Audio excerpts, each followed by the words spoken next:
ఇప్పుడు 30 ఏళ్లలో కూడా స్వాతంత్రం లభించలేదు పులివెందులకు. ఇప్పుడు ప్రశాంతమైన వాతావరణంలో స్వాతంత్రం లభించింది పులివెందులకు. స్వేచ్ఛాయుతమైన వాతావరణంలో ప్రజలు వాళ్ళ ఓటు హక్కును వాళ్ళు వినియోగించుకుంటున్నారు అనేదే టీడీపీ వాదన. నిజమే అంటారా? 30 ఏళ్ళ నుంచి ప్రజా ఆడ ఓటు హక్కు లేదని ఎట్టంటారు? ఏకగ్రీయాలు జరిగినాయి, లేకపోతే మెజారిటీ గెలుచుకున్నారు తప్ప. మొన్న 30 ఏళ్ళు అంటున్నారు కదా, మొన్న 24లో 10,600 ఓట్లలో 80% పోల్ అయిందిగా. అవన్నీ ఓట్లు కాదా? అవన్నీ ఓట్లు వేయలేదా? ఏకగ్రీవాలు ఎక్కువగా పులివెందుల మండలంలో జరుగుతుంటాయి, లేదా చాలా మండలాల్లో జరుగుతుంటాయి. కారణం ఏంటంటే పులివెందుల మండలంలో కానీ, పులివెందుల మున్సిపాలిటీలో కానీ, పులివెందుల నియోజకవర్గంలో వైఎస్ కుటుంబానికి మంచి పట్టుంది కాబట్టి ఏం చేస్తారు? పంచాయతీ ఎన్నికలు, జడ్పీటీసీ ఎన్నికలప్పుడు ఎన్నికలన్నీ వరపోకుండా మీరు కూర్చొని వాళ్ళు వయా మీడియాగా ఒక అభిప్రాయం వచ్చి చేస్తారు. తెలుగుదేశం పోటీ చేయొద్దంటే ఎవరు వద్దన్నారు?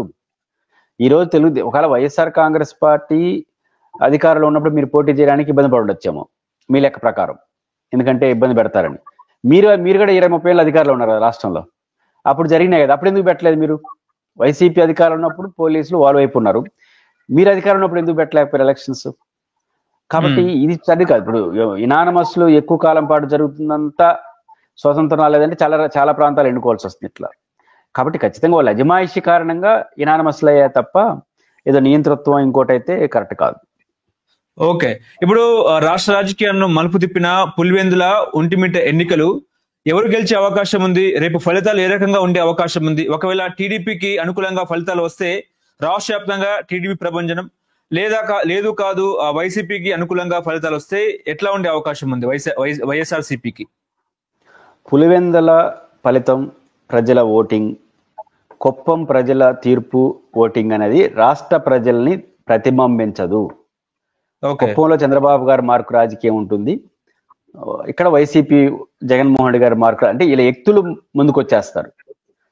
కుప్పం కానీ ఇక్కడ కానీ రాష్ట్ర ప్రజల మనోభావాల్ని రిఫ్లెక్ట్ కావు. దానికి బెస్ట్ ఎగ్జాంపుల్ పులివెందులే కదా. పులివెందుల రాష్ట్రంలో 24లో ఘోరంగా ఓడిపోయింది వైసీపీ, ఘోరంగా ఓడిపోయింది. కానీ పులివెందుల్లో 64,000 మెజార్టీ వచ్చింది ఆయనకి. ఇదే జెడ్పీటీసీలో దాదాపు తెలుగుదేశానికి 1 ఓటు పడితే వాళ్ళకి 3 ఓట్లు పడ్డాయి. అంటే రాష్ట్ర వ్యాప్తంగా ఎట్లా పడితే దానికి రివర్స్ లో పడ్డాయి పులివెందుల్లో. అంటే రాష్ట్ర ప్రజల్ని పులివెందుల ప్రజలు ప్రభావితం చేసినట్టు కాదుగా. అట్టే కుప్పంలో కూడా అంతే. కాబట్టి ఈ 2 నియోజకవర్గాల్లో వచ్చే ప్రజా తీర్పు రాష్ట్రాన్ని ప్రతిబింబించదు. కాబట్టి రాష్ట్ర రాజకీయాలపైన ఈ తీర్పుల ప్రభావం ఉండదు. అయితే ఇది కుప్పంలో తెలుగుదేశం పార్టీ మొన్న జరిగిన ఎన్నికల్లో ఎంపీపీలు, జెడ్పీటీసీలు, మున్సిపాలిటీ ఓడిపోయింది కదా. అప్పుడు వైసీపీ వాళ్ళు ఏమన్నారు? ఇంకా కుప్పంలోనే ఓడిపోయారు కాబట్టి ఇంకా వై నాట్ 175, కుప్పంలోనే చంద్రబాబు నాయుడు ఓడించి ఇంకా రాష్ట్రం అంతా ఓడిచ్చేస్తాను అని ఎప్పటి వరకు అన్నారు? 24లో వాళ్ళు ఓడిపోయేంత వరకు అన్నారు. ఇప్పుడు తెలుగుదేశం కూడా అదే పాట పడుతుంది. తెలుగుదేశం గెలిచింది అనుకోండి కుప్పంలో, పులివెందుల జెడ్పీటీసీ గెలిచాం, రేపు మున్సిపాలిటీ గెలుస్తాం, ఆ తర్వాత ఎమ్మెల్యేని గెలుస్తాం. ఇంకా జగన్ గారి చాప్టర్ క్లోజ్. ఎప్పటి వరకు చెప్తారు? 29లో వాళ్ళు ఓడిపోయేంత వరకు చెప్తారు. కాబట్టి ఈ 4 ఏళ్ళు చెప్పుకుంటా వస్తారు ఇంకా పులివెందుల జగన్ పని అయిపోయింది అన్నానికి. నేను అనుకుంటుంది ఎవరు గెలుస్తారు ఎవరు ఓడతారంటే, 70% కానీ ప్రజలు ఓటింగ్ లో పాల్గొని ఉంటే, ఎవరు కోటేస్తారని నేను పోవట్లేదు, 70% మంది ప్రజలు నేరుగా ఓటింగ్ లో పాల్గొని ఉంటే ఖచ్చితంగా వైసీపీకి విజయావకాశాలు ఉంటాయి. ప్రజలు ఓటింగ్ 50% లోబడి ఉంటే వైసీపీకి ప్రతికూలంగా ఉంటుంది. ప్రజలు ఓట్లేస్తే ఖచ్చితంగా వైసీపీకి అనుకూలంగా ఉంటుంది. ఎందుకంటే పులివెందుల్లో అంతర్భాగం, వాళ్ళ కుటుంబంతో మంచి అనుబంధం ఉంది, మొన్న ప్రతికూల పరిస్థితుల్లో కూడా మంచి మెజారిటీ ఇచ్చారు. కాబట్టి ఈ కారణం పైపించి జగన్ ఓడిపోయిన తర్వాత మెడికల్ కాలేజీ ఏమవుతుందో తెలియని పరిస్థితి వచ్చేసింది పులివెందుల్లో. ఇవన్నీ ఉన్నాయి కాబట్టి నేచురల్ గా కొంత 4 ఓట్లు పెరుగుతాయి తప్ప తగ్గవు. ఎనీహౌ రేపు ప్రజలందరూ కూడా మెజారిటీ ఓట్లు వేస్తుంటే వైసీపీకి గెలుస్తుంది. ప్రజలు కాకుండా ఏరే రూపంలో ఎలక్షన్ జరుగుంటే ఎవరు చేసుకుంటే వాళ్ళు గెలుస్తారు. కాబట్టి రేపు ఫలితం ఉంటుంది. కాబట్టి దీని ఫలితం రాష్ట్ర రాజకీయాలను ఏం మార్చదు. కాకపోతే రెగ్యులర్ గా వాళ్ళు ఎట్టయితే కుప్పంలో చంద్రబాబు నాయుడు గారు తిరిగి ఎమ్మెల్యే గెలిచి ముఖ్యమంత్రి అయినప్పటి వరకు అదే చెప్పినారో వైనాట్ కుప్పం అని, వీళ్ళు కూడా వైనాట్ పులివెందులు అని చెప్పుకుంటా వస్తారు 29 వరకు. ఆ ప్రతికూల పరిస్థితి తీర్పు వచ్చినప్పుడు మళ్ళీ మానుకుంటారు. ఇప్పుడు పులివెందుల జగన్ అడ్డా కాదు టీడీపీ అడ్డా అనే రకంగా టీడీపీ నాయకులు వ్యవహరించారా అంటే ఏం చెప్తారు సార్? అడ్డా అంటే అధికారం ఉంటే అడ్డానే. మన ఎందుకు పోటీ అదే చెప్తాను, 30 ఏళ్ళ నుంచి పోటీ చేయలేదన్నారు కదా, ఇప్పుడు మా అడ్డా అంటున్నారు పవర్ వచ్చిన తర్వాత. మరి గతంలో జగన్ గారు ఉన్నప్పుడు మా అడ్డాన్ని ఎందుకు అనలేదు? అంటే అప్పుడు పోలీసులు వాళ్ళకి అనుకూలంగా, ఇప్పుడు పోలీసులు మీకు అనుకూలంగా ఉండాలనే కాదు కదా. రెండోది, పులివెందుల జెడ్పీటీసీ ఎన్నికల్లో పోటీ చేసిన అభ్యర్థి ఏ మండలం? వారు పులివెందుల మండలం కాదు, సింహాద్రిపురం మండలం. అంటే పులివెందుల మండలంలో 10,600 ఓట్లు ఉన్న నియోజకవర్గంలో 2,000 ఓట్లు పైచిలకు ఆ పార్టీకి ఉన్నా అక్కడ ఒక అభ్యర్థిని కాకుండా పక్క మండలంలో తీసుకొచ్చారంటే అది ఎవరడ్డా? అధికార యంత్రాంగం, మంత్రులు అందరూ దిగినారంటే ఎవరడ్డా అది? కాబట్టి ఖచ్చితంగా పులివెందుల అడ్డాలు అవయవ రాజకీయాల్లో ఉండవు, కానీ వైఎస్ కుటుంబానికి ఆ పులివెందుల నియోజకవర్గంలో వాళ్ళు చేసిన ప్రజాహిత కార్యక్రమాల వల్ల కావచ్చు, అభివృద్ధి కార్యక్రమాలు కావచ్చు, రాజకీయాల కారణం కావచ్చు, వాళ్ళకి పట్టుంది అనేది వాస్తవం.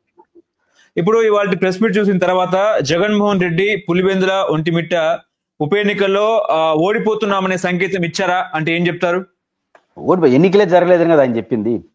పులివెందుల అదేవిధంగా ఒంటిమిట్టలో ఎన్నికలు జరగనీయలేదు, ప్రజలు ఓట్లు వేయలేదు. ప్రజలు ఓట్లు అయిపోతే ఊరు ఓట్లు వేసుకుంటే వాళ్ళే గెలుస్తారు. ఆయన జగన్మోహన్ రెడ్డి గారి లెక్క ప్రకారం ప్రజలు ఓట్లు వేయలేదు, ప్రజలను ఓట్లు వేయనీయలేదు, మా వాళ్ళని ఏజెంట్లే కూర్చోబెట్టలేదు. ఎవరు? ఆయన ఆరోపణ తెలుగుదేశం. ఇప్పుడు ఎవరు వేసుకున్నారు? 70%, 69%, 70% అంటున్నారు పులివెందులలో. ప్రజలు జగన్మోహన్ రెడ్డి గారి లెక్క ప్రకారం ప్రజలు ఓట్లు వేయలేదు, వైసీపీ వాళ్ళు ఏజెంట్లు లేరు.